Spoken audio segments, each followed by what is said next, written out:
Hi, everybody. Julianna Forlano here for the Political Voices Network. Here are three stories of the day that show how fascism is on the march in the United States and how Republicans want to subvert the will of the people, even when a lot of those people are actually part of the Republican Party.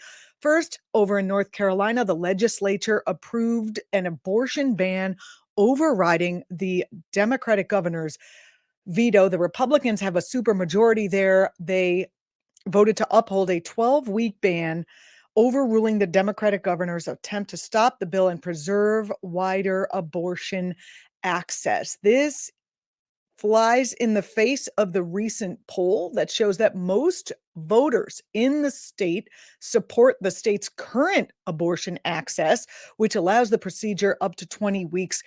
Or not only do they support it, they want to see that expanded. Less than, or excuse me, only 2/3 of voters wanted to see that expanded. That's it. Only almost 60% of the population, including people on both sides of the political spectrum, wanted to see abortion rights expanded or preserved as they are. So, what's with this voting over the will of the people? Keep that in mind when you go to the polls next time. Is your representative willing to do your will, or are they goose stepping in line with some corporate agenda that is not democratic? Over to Montana, they've decided that they're just going to stick their head in the sand when it comes to both climate change and the will of their people, who, by the way, are already suffering from an increased number of sweltering summer days, longer wildfire seasons, smoke seasons, and not to mention the historic drought that, left unchecked is going to kill everybody over there.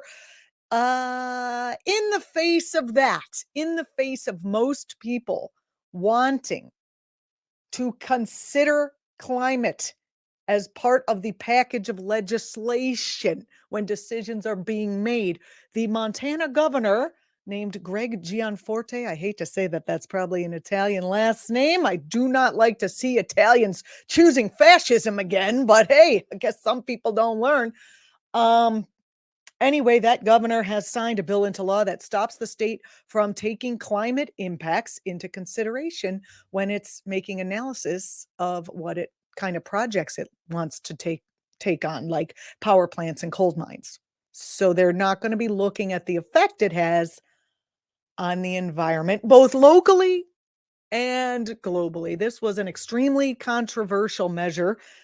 It drew 1,000 comments, 95% of which expressed opposition to the bill. So you've got that going in Montana.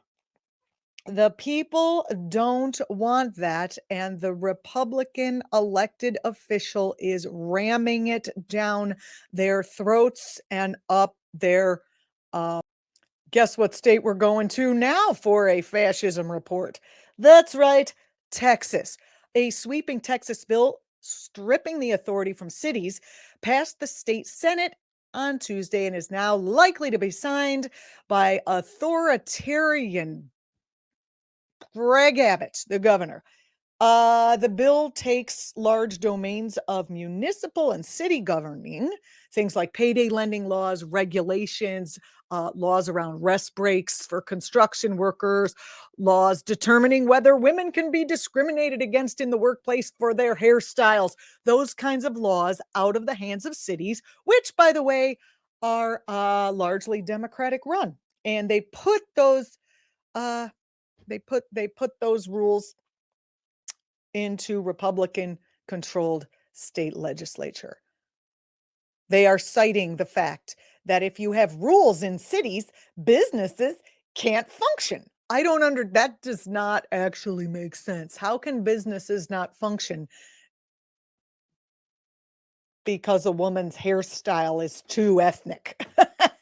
If your business can't function because construction workers who work out in the heat actually need to take a few water breaks so that they cannot have a stroke at the end of the day, then you need maybe a different business model. Good God. But the good news, and here's the shock, the good news is coming out of Florida. You didn't think you were going to hear that.